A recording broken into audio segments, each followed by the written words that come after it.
Hey guys, welcome back to another video. It's your man Jay.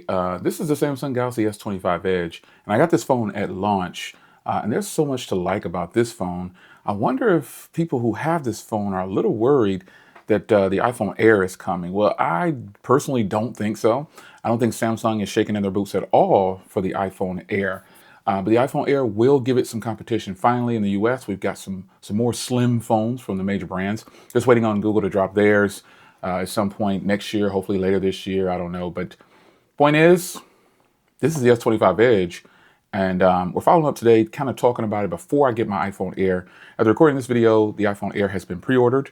And let's just look at these. Let's just listen and discuss the Air versus this phone. Because there are some key differences that make this phone way better on paper. And we're going to talk about it. So first things first, this phone weighs 163 grams and the Air is slated to weigh 165. But the Air is thinner. The Air is 5.6 and this is 5.8 millimeters. The Air is also a little bit more narrow. This is 75.6 and the Air is 74.7. So just a smidgen. This phone came out in May and it has just been an absolute fantastic phone to use. If you think you're not going to like a thin phone, and people say, you know, thin phones have been out for a while, they absolutely have been out for a while. But I think when Samsung brought this phone out, they gave the kick to the industry that it needed, because this phone is definitely intriguing. There's a lot more to like about this than the iPhone Air. Now, I did order the iPhone Air, like I said, and I'm going to compare the cameras, the hardware, the battery, the screens. I'm going to compare these things. I'm not so much going to focus on software because software is definitely a choice. Like either you prefer Android or you prefer iOS. So that's not something that you can really dig deep into to try to convince a person that they're going to like something better than the other, because you're going to have some preferences after using both. And if you've never used both, then you definitely should be open to trying both if you're a person who's into that. So let's talk about the key advantages from the S25 Edge being better than the iPhone Air in this particular video. So first things first, depending on how you look at it, the Galaxy S25 Edge has the better display and the bigger display. This has a 6.7-inch display with a higher resolution of 513 pixels per inch. That's 1440 by 3120.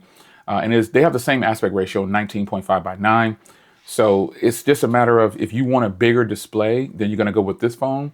And if you want a little bit smaller display with a lot lower resolution, then you're going to go with the iPhone Air. The iPhone Air only has 460 pixels per inch. Now, that doesn't mean that the iPhone Air has a bad display. That's not what this video is about. That just means that this one has a bigger, better display on paper. That's what it is. So you have Ceramic Shield 2 at level 5 on the Air, and this is Corning Gorilla Glass Ceramic 2 at level 5. So they're pretty much going to be the same, more than likely, when it comes to the screen. But the iPhone Air has Ceramic Shield on the rear.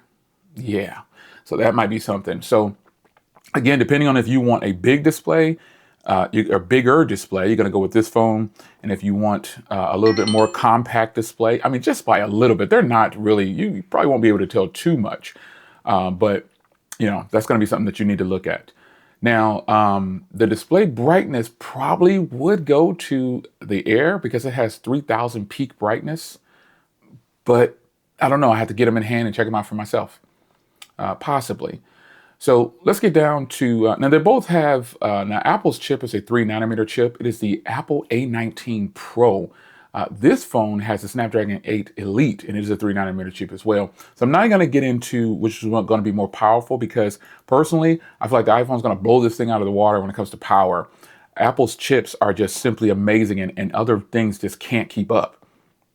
Yeah, they can't. It's just not a thing. The graphics, everything is probably going to be better, and the iPhone will probably handle more if you're able to push it that far. Now, personally, I can't push these phones that far. I don't game or anything like that. I do graphics and editing on the phones, but not to the level of a professional. I'm not a professional at all.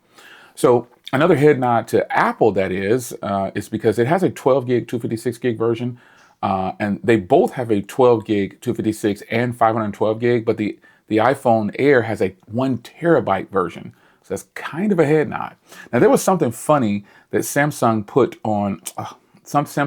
online And it was the fact that 348 megapixels don't equal 200. And I know megapixel only means so much. It's going to come down to the quality. But the fact of the matter is, this phone has a 200 megapixel main shooter, and we can't get away from that. So on paper, the Edge is winning because the Air only has a single 48 megapixel fusion camera. Yeah, how is that going to stack up against video and photos compared to the Galaxy S25 Edge? How is it going to do it? We shall see. I don't know how that's going to be, but we're going to be able to check it out. And when I get it in hand next week or whenever mine comes in, mine is slated for the 19th. Oh, sorry, that's my reminder.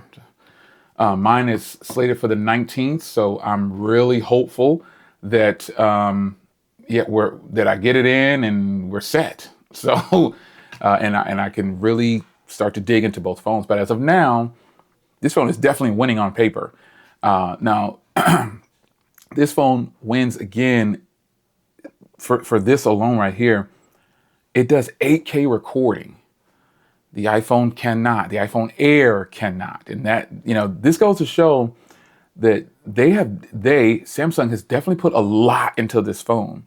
It shoots log. I mean, there's going to be a whole bunch of things that this phone could do better and reasons not to buy it, not to buy the Air over this phone. Yeah, the iPhone is definitely going to get smashed probably because it doesn't have 8K recording. We don't know yet, but it can do 4K 60.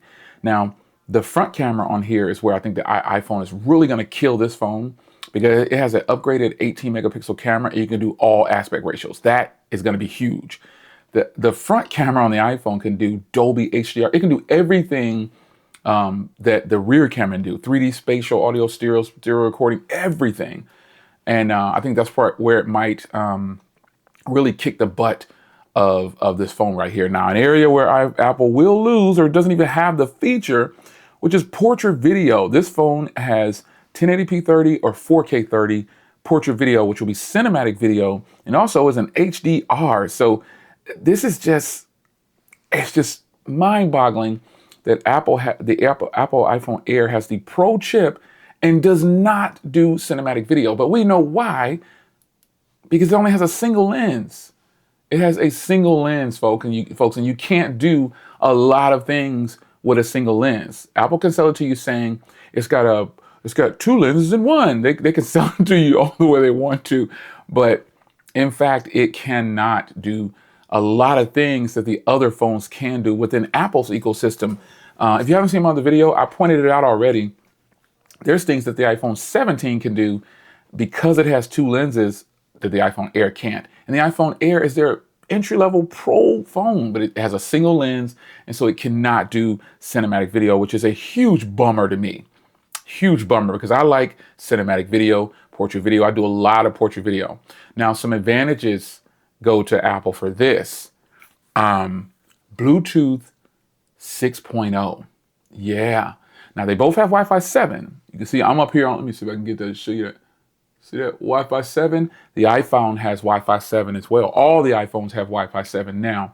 So that's a huge, huge plus for iPhone people. I'm not a huge Apple fanatic, but I do use an iPhone every day alongside of a Samsung and a Google product. So the iPhone does not have, the iPhone does have Bluetooth 6.0 and Wi-Fi 7.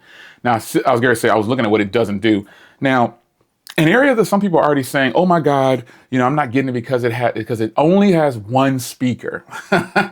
Well, the iPhone Air only has one speaker, folks. They couldn't fit two in there somehow. I don't know why they didn't do it, but this phone has stereo speakers. So again, another reason why the Galaxy S25 Edge is the better phone of the two. Yeah, on paper. Now, here's another thing that some people say, well, I can't buy it. And these are a lot of tech enthusiasts saying this. I can't buy it because it only has USB-C 2.0. Well, this is true. The iPhone Air only has, I say only has 2.0, while this has 3.2. Now, this doesn't even have 4.0, but it still has 3.2. So transfer speeds is what this comes to, folks. If you're not a techie or tech enthusiast, transfer speeds is where this would hurt you. It'll transfer slower with the iPhone, in theory, than this phone would. So just something to keep an eye out for. Now, one thing that this phone has advantages for Apple over that it has DeX. Let me just say, it has DeX. It has DeX. That's something that, you know, oh, there you go. It's Grant. Shout out to Grant. That's something that this phone has, and Samsung has that over all other OEMs just about in the United States, a desktop mode, a freaking desktop mode. And Apple just doesn't have it. They mirror their software, and that's a software thing, but it does have it, so I had to point it out. Also, the battery is where people think that the iPhone will fail, the iPhone Air will fail, and we don't know yet. We don't know yet. The battery life on here is great for me. It's a 3,900 milliamp hour battery tucked inside this little thin phone, which is great. Now, this phone is 5.8 millimeters, and the iPhone Air, the iPhone Air is 5.6 millimeters, but it has a 3,150 milliamp hour battery inside the iPhone. So that's another thing where, you know, it's just going to be, we just have to test it out. We got to test it out, and I will be testing it. So the lithium-ion batteries in these phones, they should do well. Now, one thing that Apple is kind of doing a little bit better, even though with that small, it charges faster by 5%. In 30 minutes, you can get 5% more with the iPhone. I'm just going to point it out there. Now, you have different colors. I like the colorway on both of these phones, the Edge and the iPhone. So, but the iPhone's colors are a little bit more attractive, I'll say. Yeah, attractive. I'll say that. Yeah, I'll say that. So, the last thing I want to talk about, man, is just the overall pricing. Here is where, oh boy, this is good deep. Here is where I think people are going to stray from the iPhone. There's typically no discounts on iPhones at all, folks. They don't exist most times unless you're going through a carrier. Trade-in values are trash on the iPhone. Just everything about when it comes to buying iPhones, completely different than Samsung. Samsung offers the best trade-in values pretty much of all OEMs in the United States. It is just the best. They can do this. Their trade-in game is gangster. They give instant trade-in credits. Apple doesn't do anything like that. So the pricing on this phone currently, you can get these for as low as $650 sometimes. That is not going to be the case with the iPhone. So I say to you, on paper, the Galaxy S25 Edge looks like a total win. And I don't think Samsung people are shaking in their boots at all when you start to talk about comparing the Edge to the Air. But we shall see when it officially happens. It's your man Jay. I hope you guys enjoyed. And I'm going to make that happen very soon. Take care, folks.